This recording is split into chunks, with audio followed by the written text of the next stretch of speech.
രാധ ടീച്ചറുടെ സുവർണ നിമിഷങ്ങൾ എന്ന കഥാസമാഹാരത്തിലെ അവഗണനയുടെ മുൾമുനകൾ എന്ന കഥയാണ് ഞാനിന്നിവിടെ വായിക്കാൻ പോകുന്നത്. ഈ കഥ കുടുംബശ്രീയുടെ സ്റ്റേറ്റ് മിഷൻ നടത്തുന്ന ചെറുകഥാ മത്സരത്തിലേക്ക് തിരഞ്ഞെടുക്കപ്പെട്ടിട്ടുണ്ട്. കഥയിലേക്ക് കടക്കാം. അമ്മേ, അമ്മ ഉറങ്ങുകയാണോ? ഈ വാതിലൊന്ന് തുറന്നേ. എന്തിനാടാ? അമ്മയൊന്ന് പുറത്തേക്ക് വായോ, ഒരു കാര്യം പറയാനാ. എന്ത് കാര്യം? ഇങ്ങ് വായോ അമ്മേ, പറയാം. ഒരു തളർച്ച തോന്നി കിടന്നതാ. എന്തിനാ വരാൻ പറഞ്ഞത്? അമ്മയൊന്ന് പെട്ടെന്ന് റെഡി ആയിക്കേ, നമുക്കൊരിടത്ത് പോകണം. അത് ഞാനെന്തിനു റെഡിയാകണം? നിങ്ങൾ പോയിക്കോളൂ. അത് ശരിയാകില്ല അമ്മേ. അമ്മ വന്നില്ലെങ്കിൽ കുഞ്ഞുങ്ങളെ ആര് നോക്കും? നമ്മൾ ടൗണിലുള്ള ടെക്സ്റ്റൈൽ ഷോപ്പിലേക്കാണ് പോകുന്നത്. അവിടെ പല നിലകളിലായല്ലേ ഡ്രസ്സുകൾ അടക്കിയിരിക്കുന്നത്. എല്ലായിടത്തേക്കും കുഞ്ഞുങ്ങളെ കൊണ്ടുപോകാൻ ബുദ്ധിമുട്ടാവില്ലേ? ശരി, ഞാൻ വരാം. അച്ഛനോടൊന്ന് പറയണമല്ലോ. അച്ഛൻ പുറത്തു പോയിരിക്കുകയല്ലേ, അച്ഛനെ ഞാൻ ഫോണിൽ വിളിച്ചോളാം. മോനും കുടുംബവും കാറിൽ കയറിയിരുന്നു. ഞാനും അവരുടെ ഒപ്പം കയറി. വണ്ടി അരമണിക്കൂർ ഓടിയതിന് ശേഷം ടൗണിലുള്ള ഒരു വലിയ ടെക്സ്റ്റൈൽ ഷോപ്പിന്റെ മുൻപിലെത്തി നിന്നു. എല്ലാവരും ഇറങ്ങിക്കോളൂ, ഞാൻ വണ്ടി പാർക്ക് ചെയ്തിട്ട് വരാം. ഉള്ളിലേക്ക് കയറിയ ഞാൻ അന്തം വിട്ടുപോയി. എന്തൊരു വലിയ കെട്ടിടമാണിത്. പല നിലകളിലായി അതങ്ങനെ തലയുയർത്തി നിൽക്കുന്നു. വിശാലമായ ഹാളിൽ ഒരുക്കിയിട്ടിരിക്കുന്ന അതിമനോഹരമായ സോഫ ചൂണ്ടിക്കാട്ടിക്കൊണ്ട്, അമ്മേ, മോളെയും കൊണ്ട് അങ്ങോട്ടിരുന്നോളൂ. ഞങ്ങൾ മോനെയും കൊണ്ടുപോയി അവന് ആവശ്യമുള്ള ഡ്രസ്സുകൾ സെലക്ട് ചെയ്ത് അവനെ തിരിച്ചു കൊണ്ടുവരാം. അവർ മുകളിലേക്ക് സ്റ്റെപ്പുകൾ കയറി പോകുന്നു നോക്കി ഞാനിരുന്നു. 1 മണിക്കൂർ കഴിഞ്ഞു കാണും. മോനെയും കൊണ്ട് അവരെത്തി എൻ്റെ അരികിലിരുത്തി. മോള് കുഴപ്പമൊന്നും കാട്ടിയില്ലല്ലോ അമ്മേ? മോനെ, അമ്മൂമ്മയുടെ അരികെ ഒതുങ്ങിയിരുന്നോളണേ. അച്ഛനും അമ്മയും ഇപ്പോൾ വരാം കേട്ടോ. ശരി അച്ഛാ, അവൻ തുള്ളിച്ചാടിക്കൊണ്ട് പറഞ്ഞു. മോനെ, എങ്ങും പോകരുതേ, അമ്മൂമ്മയുടെ അടുത്ത് തന്നെ ഇരിക്കണേ. എന്തെല്ലാം ഡ്രസ്സുകളാണ് മോനെടുത്തത്? നന്നായി ഇഷ്ടപ്പെട്ടോ? ഓ അമ്മൂമ്മേ, എനിക്ക് ഇഷ്ടപ്പെട്ട ഡ്രസ്സുകളെല്ലാം എടുത്തു. ഞാൻ കുഞ്ഞുങ്ങളെയും ശ്രദ്ധിച്ചുകൊണ്ടിരിക്കുമ്പോൾ രണ്ടുപേരും കോണി ഇറങ്ങി വരുന്നത് കണ്ടു. അപ്പോഴേക്കും മണിക്കൂറുകൾ കഴിഞ്ഞിരുന്നു. അമ്മ വല്ലാതെ മുഷിഞ്ഞെന്ന് തോന്നുന്നു. മോൻ അമ്മൂമ്മയെ വിഷമിപ്പിച്ചോ? ഇല്ലച്ചാ, നിങ്ങൾ പോയി ബില്ലടിച്ചു വരിൻ. അച്ഛൻ ഇപ്പോൾ വീട്ടിലെത്തിക്കാണും. അടച്ച ബില്ലുമായി തുണികൾ പാക്ക് ചെയ്യുന്നിടത്തേക്ക് നീങ്ങിയപ്പോൾ, എടാ ബാലു, നീ എന്നാണ് വന്നത്?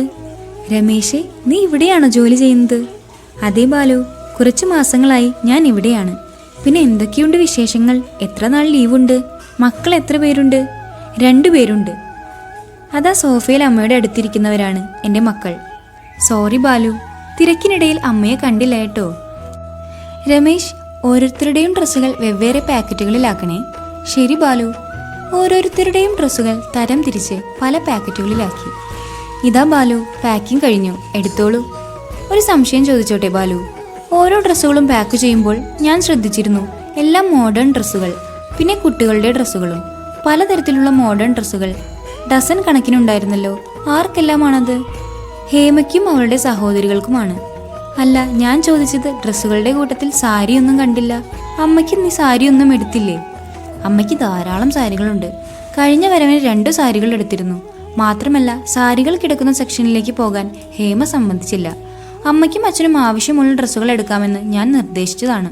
പക്ഷേ അവൾ ഞാൻ പറഞ്ഞത് കേട്ടതായി പോലും ഭാവിച്ചില്ല. ആ അഭിപ്രായത്തോട് യോജിക്കാൻ എനിക്ക് കഴിയില്ല ബാലു.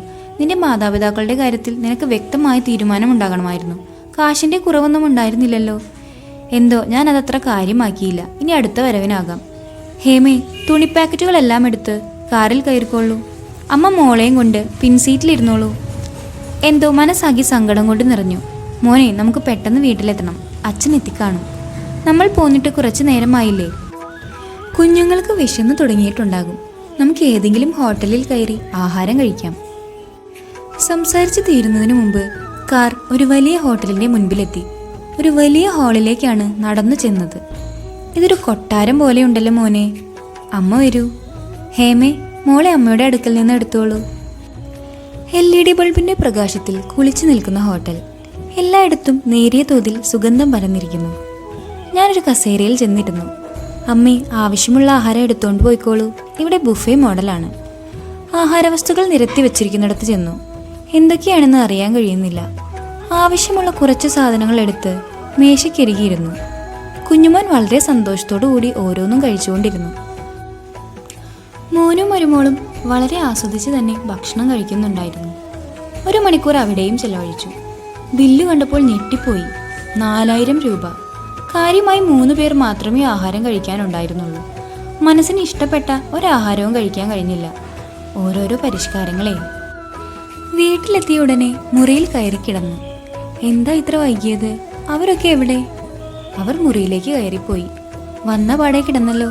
യാത്ര ചെയ്തതിൻ്റെ ക്ഷീണമാണോ? നിങ്ങൾ വന്നിട്ട് അധിക നേരമായോ? ആ, കുറച്ചു നേരമായി. നീ ഒരു കാപ്പി ഇട്ട് താ. ശരി, ഇപ്പോൾ കൊണ്ടുവരാം. എന്താ നിന്റെ കണ്ണുകൾ നിറഞ്ഞിരിക്കുന്നത്? മുഖമാകെ വാടിയിരിക്കുന്നല്ലോ. ഒന്നുമില്ല. അങ്ങനെ പറഞ്ഞാൽ ശരിയാകില്ലല്ലോ. വെറുതെ ആരെങ്കിലും കരയുമോ? അത് കേട്ടപ്പോൾ ഉള്ളിലെ സങ്കടം തേങ്ങലായി മാറി. കണ്ണുനീർ ധാരധാരയായി കവിളിലൂടെ ഒഴുകി. ഛേ, എന്തായത്? ഇത്രമാത്രം സങ്കടപ്പെടാൻ എന്താ ഉണ്ടായത്? 10,000 രൂപയുടെ തുണികളാണ് നമ്മുടെ മോൻ ഇന്നെടുത്തത്. എനിക്കായി ഒരു സാരി പോലും എടുത്തില്ല. എന്തിന്? എന്തെങ്കിലും അമ്മയ്ക്ക് വേണോ എന്ന് പോലും ചോദിച്ചില്ല. കുഞ്ഞുങ്ങളെ നോക്കാൻ വേണ്ടിയാണ് എന്നെ കൂടെ കൂട്ടിയത്. അവരെ എടുത്തുകൊണ്ട് പല നിലകളിൽ കയറി ഇറങ്ങാൻ ബുദ്ധിമുട്ടല്ലേ? ഞാനൊരു വേലക്കാരിയുടെ വേഷമാണ് അവിടെ ധരിച്ചത്. നീ ഇങ്ങനെ കരയാതെ നമുക്ക് പോയി ആവശ്യമുള്ള സാരികൾ എടുക്കാലോ. ഇപ്പോൾ എനിക്കൊരു കാപ്പി ഇട്ട് കൊണ്ടുവാ. അവർ ചെയ്തത് ശരിയാണെന്ന് അങ്ങേക്ക് തോന്നുന്നുണ്ടോ? എനിക്ക് സാരികളില്ലാഞ്ഞിട്ടല്ല. എൻ്റെ അലമാരയിൽ നിറയെ സാരികളുണ്ട്. അതും വളരെ വിലയേറിയ പട്ടുസാരികൾ. അവർ എന്നെ അവഗണിക്കുകയായിരുന്നില്ലേ എന്നോർത്തിട്ടാണ് എനിക്ക് സങ്കടം സഹിക്കാൻ കഴിയാത്തത്. മക്കൾ സ്വന്തം കാലിൽ നിൽക്കാറാകുമ്പോൾ മാതാപിതാക്കൾ നിഷിദ്ധരായി മാറുമോ? അങ്ങയുടെ ഓർമ്മയ്ക്ക് മങ്ങലേറ്റിട്ടൊന്നുമില്ലല്ലോ. നമ്മുടെ മോൻ്റെ കുഞ്ഞുനാൾ മുതൽ പഠനകാലം കഴിഞ്ഞ് ജോലിയിൽ പ്രവേശിക്കുന്നതുവരെ ഏതെല്ലാം തരത്തിലുള്ള ഡ്രസ്സുകളാണ് എടുത്തു കൊടുത്തിട്ടുള്ളത്. ഫാഷൻ മാറുന്നതിനനുസരിച്ചുള്ള ഡ്രസ്സുകളും ഷൂസുകളും മറ്റും ഡസൻ കണക്കിനല്ലായിരുന്നോ? ഒന്നിലും കുറവില്ലാതെ ഒരു രാജകുമാരനെ പോലെ വളർത്തി.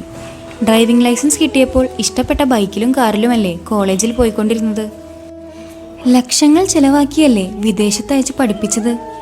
ഓരോ വേനലവധിക്കാലം തീരുന്നതുവരെയും ഊട്ടിയിലും കൊടൈക്കനാലിലുമല്ലേ നമ്മൾ അവനെ കൊണ്ടുപോയി സന്തോഷിപ്പിച്ചിരുന്നത്. എല്ലാം അവൻ്റെ ഓർമ്മയിൽ നിന്ന് മാഞ്ഞു പോയെന്ന് തോന്നുന്നു. ഇപ്പോൾ അവർ എവിടെയെല്ലാം പോകുന്നു നമ്മൾ അറിയുന്നു പോലുമില്ല. എങ്ങനെ അറിയാനാണ്? ഭാര്യ വീട്ടിലേക്കല്ലേ ജോലി സ്ഥലത്തു നിന്ന് വരുന്നത്. കൊച്ചുമോൻ ഇന്നലെ പറയുന്നത് കേട്ടു. അച്ഛൻ ഒരുപാട് പെട്ടികൾ കൊണ്ടുവന്നിട്ടുണ്ടെന്ന്. നമുക്കൊന്നും വേണ്ട, എങ്കിലും നല്ലൊരു ബ്ലാങ്കറ്റ് വേണമെന്ന മോഹമുണ്ടായിരുന്നു. ഇനി എന്നാണാവോ പോകുന്നത്? പോകുമ്പോൾ യാത്ര പറയാൻ പോലും നമ്മുടെ അടുത്ത് വന്നെന്ന് വരില്ല. കൊച്ചുമക്കളുടെ കൂടെ കഴിയാൻ നമുക്കും മോഹമില്ലേ? ഒരാഴ്ചയെങ്കിലും എവിടെ നിന്നിരുന്നെങ്കിൽ കുഞ്ഞുങ്ങളെ താലോലിച്ച് കൊതി തീർക്കാമായിരുന്നു. എന്തിനധികം പറയുന്നു, എനിക്ക് 6 മാസം മുമ്പുണ്ടായ അസുഖം ഓർമ്മയില്ലേ? എത്ര വലിയ ഓപ്പറേഷനാണ് അന്ന് നടന്നത്. രാവും പകലും നിങ്ങൾ മാത്രമല്ലേ എൻ്റെ കൂടെ ഉണ്ടായിരുന്നുള്ളൂ. എത്ര വലിയ ക്രിട്ടിക്കൽ സ്റ്റേജിൽ കൂടിയാണ് ഞാൻ കടന്നുപോയത്. എല്ലാ വിവരങ്ങളും മോനെ അറിയിച്ചെങ്കിലും പലവിധ കാരണങ്ങളാൽ അവന് എത്തിച്ചേരാൻ കഴിഞ്ഞില്ലല്ലോ. നമുക്കവൻ്റെ ചില്ലിക്കാശ് പോലും വേണ്ട. പക്ഷേ ഞാൻ അന്ന് ഒരുപാട് ആഗ്രഹിച്ചിരുന്നു അവനെ ഒന്ന് കാണാൻ. ഞാൻ ജീവിതത്തിലേക്ക് തിരിച്ചു വരുമെന്ന പ്രതീക്ഷ പോലും ഇല്ലായിരുന്നല്ലോ. നീ ഓരോന്ന് പറഞ്ഞിരുന്ന് എത്ര സമയമാണ് പോയത്. എനിക്കിതുവരെയും കാപ്പി കിട്ടിയില്ല. ഓ, ഞാനത് മറന്നുപോയി. ഇപ്പോൾ കൊണ്ടുവരാം. അമ്മേ, എനിക്കും കാപ്പി കിട്ടിയില്ല. 2 പേർക്കും ഇപ്പോൾ തന്നെ കാപ്പി ഇട്ട് തരാം. കാപ്പി നന്നായിട്ടുണ്ടോ മോനെ? നിനക്ക് എത്ര നാൾ ലീവുണ്ട്? നീ എന്താ ഒന്നും മിണ്ടാത്തത്? ഞാൻ ചോദിച്ചൊന്നും നീ കേട്ടില്ലേ? അതോ കാപ്പി കുടിക്കുന്നതിനിടയിൽ കേൾക്കാത്ത മട്ട് നടിക്കുകയാണോ? എന്താ അമ്മ ചോദിച്ചത്? അത് ശരി. അപ്പോൾ ഞാൻ ഇത്രയും കാര്യങ്ങൾ പറഞ്ഞിട്ടും നിന്റെ ശ്രദ്ധയിൽ വന്നില്ലേ? വർഷങ്ങൾക്ക് മുൻപുള്ള കാര്യങ്ങൾ എൻ്റെ മനസ്സിലേക്ക് ഓടിയെത്തുകയാണ്. എപ്പോഴും എൻ്റെ പിന്നാലെ നടന്ന് ചോദ്യങ്ങൾ കൊണ്ട് എന്നെ വീർപ്പ് മുട്ടിക്കുമായിരുന്നു. രാവിലെ മുറ്റത്തെ ചെടികളിൽ തത്തിക്കളിക്കുന്ന കിളികളെക്കുറിച്ചും പൂമ്പാറ്റകളെക്കുറിച്ചും നീ ഓരോന്ന് ചോദിച്ചറിയുമായിരുന്നു. നിന്റെ ചോദ്യങ്ങൾ എൻ്റെ ആനന്ദദായകമായിരുന്നു. എത്ര ചോദിച്ചാലും ക്ഷമയോടെ നിന്റെ ചോദ്യത്തിനെല്ലാം മറുപടി പറയുമായിരുന്നു. സ്കൂൾ വിശേഷങ്ങളും കോളേജ് വിശേഷങ്ങളും വാ തോരാതെ എന്നോട് സംസാരിക്കുമായിരുന്നു. അന്ന് എന്തിനും ഏതിനും അമ്മ വേണം. ആ സുന്ദര നിമിഷങ്ങളെല്ലാം നഷ്ടപ്പെട്ടു പോയോ മോനെ? ക്ഷമിക്കൂ അമ്മേ. പലവിധ ചിന്തകളാൽ എൻ്റെ മനസ്സാകെ കലുഷമായി തീർന്നിരിക്കുന്നു. വീടുപണി നടന്നുകൊണ്ടിരിക്കുകയല്ലേ. അക്കാര്യത്തെക്കുറിച്ച് ഞാൻ ചിന്തിച്ചിരിക്കുകയായിരുന്നു. എൻ്റെ ഒരു ചോദ്യത്തിനും നീ മറുപടി പറയാതിരുന്നപ്പോൾ ഞാൻ ആകെ വിഷമിച്ചു പോയി. ഭാര്യ വീടിൻ്റെ അടുത്തൊരു വീട് പണിയേണ്ട ആവശ്യമുണ്ടോ? അച്ഛൻ പണി തീർത്തിരിക്കുന്ന ഈ വീടിന് മറ്റൊരു അവകാശിയില്ലല്ലോ. ഹേമയുടെ നിർബന്ധമല്ലേ അമ്മേ. എനിക്ക് എന്ത് ചെയ്യാൻ കഴിയും? സാരമില്ല മോനെ, ഞാൻ പറഞ്ഞു എന്നേ ഉള്ളൂ. നിങ്ങൾ എവിടെയായാലും സന്തോഷത്തോടെ ജീവിച്ചു കണ്ടാൽ മതി. ഞങ്ങൾ നാളെ തന്നെ അവളുടെ വീട്ടിലേക്ക് പോകും. അടുത്തയാഴ്ച ജോലി സ്ഥലത്തേക്കും. മോൻ പറയുന്നത് നിങ്ങൾ കേട്ടോ? അവർ നാളെ തന്നെ ഹേമയുടെ വീട്ടിലേക്ക് പോകുകയാണെന്ന്.